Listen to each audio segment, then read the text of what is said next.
En Perú, el presidente Pedro Castillo rechazó la denuncia constitucional en su contra y la calificó como un quebrantamiento del orden constitucional y democrático. El mandatario también solicitó a la OEA la aplicación de la Carta Democrática Interamericana, pedido que será debatido este jueves. Les explicamos. Queda poco más de 10 días para la segunda vuelta de las elecciones presidenciales en Brasil y los candidatos se apresuran a conquistar votos en el terreno de sus adversarios. El expresidente Luis Ignacio Lula da Silva sostuvo un encuentro con líderes evangélicos, un importante bastión de su rival Jair Bolsonaro. La ciudad de Nueva York busca sentar un precedente en el trato hacia los migrantes. Un nuevo centro con capacidad para unas 500 camas abrió en la Gran Manzana para dar respuesta al flujo de personas enviadas desde los estados fronterizos con México. Hola y bienvenidos a las noticias del continente americano en France 24. Los saluda Andrés Mesa Muñoz. Empezamos en Perú. El presidente Pedro Castillo rechazó la denuncia constitucional por corrupción presentada en su contra la semana pasada y denunció lo que calificó como un quebrantamiento del orden constitucional y democrático. El mandatario ya había dicho que existía en el país una nueva modalidad de golpe de Estado y por ello solicitó ayuda a la OEA, que este viernes analizará el pedido de aplicación de la Carta Democrática Interamericana por parte de Castillo. Escuchemos. Se está instrumentalizando nuevas formas de tortura psicológica con las detenciones preliminares y presiones preventivas para conseguir acusaciones contra mí y mi gobierno. En este contexto, llamamos a las organizaciones defensoras de los derechos humanos para que intercedan por los detenidos a quienes no se les respeta el esencial derecho a la presunción de inocencia. Y precisamente para hablar de este tema saludamos en la capital canadiense a Salvador Herencia Carrasco. Él es abogado y docente de la Universidad de Ottawa. Ha trabajado como asesor jurídico de la Comisión Andina de Juristas, asesor jurisdiccional senior del Tribunal Constitucional de Perú y asesor jurídico del Ministerio de Justicia y Derechos Humanos de Perú. Bienvenido a France 24. Salvador, ¿hay una ruptura del orden democrático en Perú según lo establecido en la Carta Interamericana?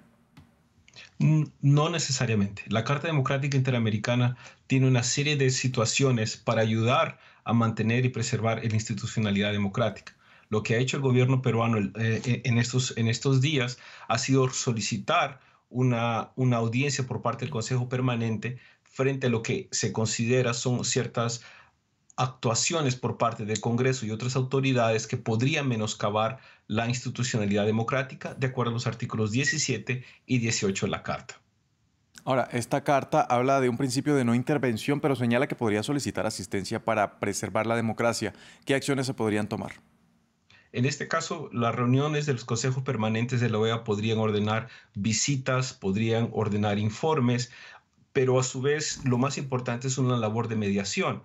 Y hay que tener en cuenta que en la historia del Perú, la OEA jugó un papel muy importante en la transición democrática entre el régimen de Fujimori y el gobierno de transición de Valentín Paniagua. Entonces tenemos una participación activa de la OEA que permitió una transición pacífica entre un régimen autoritario a un régimen democrático.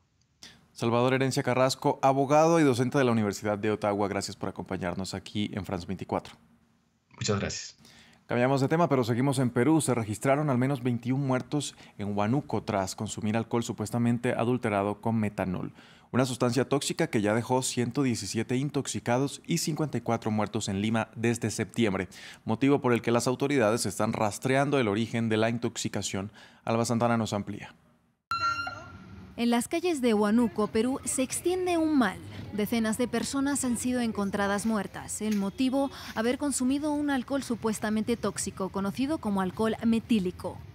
Ya saben que es un operativo multisectorial, ya con la Fiscalía, la Policía, la Municipalidad, la Direza Huánuco y otras instancias para poder hacer la toma de muestra de estos locales donde expenden estos digamos, aguardientes, ¿no? Como es lo que ya han identificado. Algunos de los afectados fueron trasladados al hospital, aunque la mayoría ya había fallecido tras consumir la sustancia.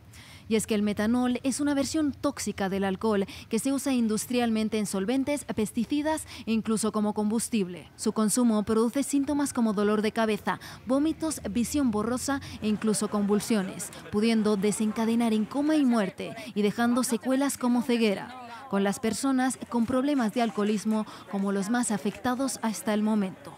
Nosotros si hubiésemos querido que esto lo hagan antes que ocurran tantos decesos. Siempre hemos estado haciendo algunas requisas, pero no han sido suficientes.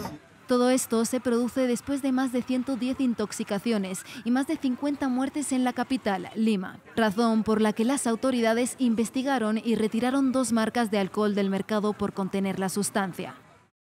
El Ministerio de Salud de Perú informó sobre la presencia de metanol en 2 marcas de bebidas alcohólicas. Ante ello, recomendamos a la población evitar su consumo y a autoridades sancionar a quienes expendan estos productos.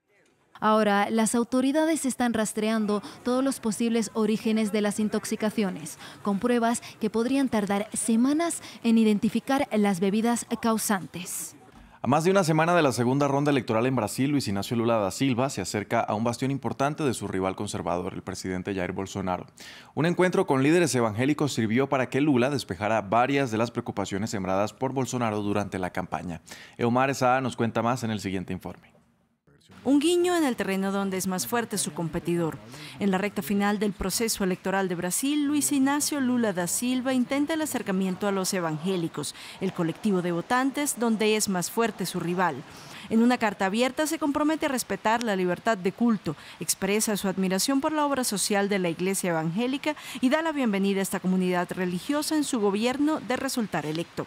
El presidente Jair Bolsonaro ha insistido en que Lula perseguirá a los cristianos, como lo han hecho según él otros gobiernos autoritarios de izquierda, y muchos de sus seguidores evangélicos le creen. El gran apoyo que le damos al presidente Bolsonaro es por su autenticidad, por lo que es. Él expresa lo que es y no es la marioneta de nadie. Lula aprovechó una reunión con representantes de iglesias evangélicas este miércoles para responder algunas de las preocupaciones sembradas durante la campaña, como la introducción de baños unisex en las escuelas. Yo tengo filha, yo tengo netas, yo tengo bisneta. Tengo una hija, una nieta y una bisnieta. Solo puede haber salido de la cabeza de Satanás la historia de los baños unisex, solo de ahí. Los evangélicos constituyen un tercio de la población brasileña y una fuerza electoral en la que Bolsonaro encuentra un poderoso bastión. A menos de 2 semanas del balotaje, las encuestas revelan un leve fortalecimiento de la opción del presidente. Un nuevo centro de migrantes abrió en la ciudad de Nueva York. Con capacidad de unas 500 camas, el establecimiento, compuesto principalmente por tiendas de campaña gigantes, busca dar respuesta a la masiva llegada de personas en los últimos meses, impulsada por el envío de autobuses desde estados sureños. Más en el siguiente informe de Natalia Plazas. Un nuevo centro de acogida de migrantes abre en Nueva York. Cuenta con unas 500 camas y sus instalaciones en tiendas de campaña gigantes incluyen lavandería, alimentación y llamadas internacionales. Con este centro, la ciudad pretende sembrar un precedente en el trato a los migrantes. Este es un momento histórico. No hemos visto algo así en la ciudad de Nueva York durante casi un siglo. Espero que la conclusión de todos ustedes sea que la ciudad de Nueva York está haciendo todo lo posible para asegurarse de que los solicitantes de asilo sean tratados bien con dignidad y que su bienestar sea lo primero y más importante. El espacio solo acogerá a hombres solteros y los albergará durante unos días mientras se finalizan sus trámites o son enviados a otras partes del país. No hay límite para el tiempo que las personas que buscan asilo podrán permanecer en esta instalación. Si podemos identificar a dónde quiere ir la persona, es llevarla allí lo más rápido posible. El centro ha sido criticado especialmente por su localización, en una zona de difícil acceso y con fuertes vientos que pueden suponer unas difíciles condiciones para los migrantes en invierno. La apertura del centro humanitario en Randall's Island se da en un momento de crisis migratoria en la ciudad de Nueva York, después de que estados sureños republicanos lleven meses enviando autobuses llenos de migrantes desde la frontera sur. Esta afluencia ha puesto a prueba la ciudad y llevó al alcalde Eric Adams a declarar el estado de emergencia a inicios de mes.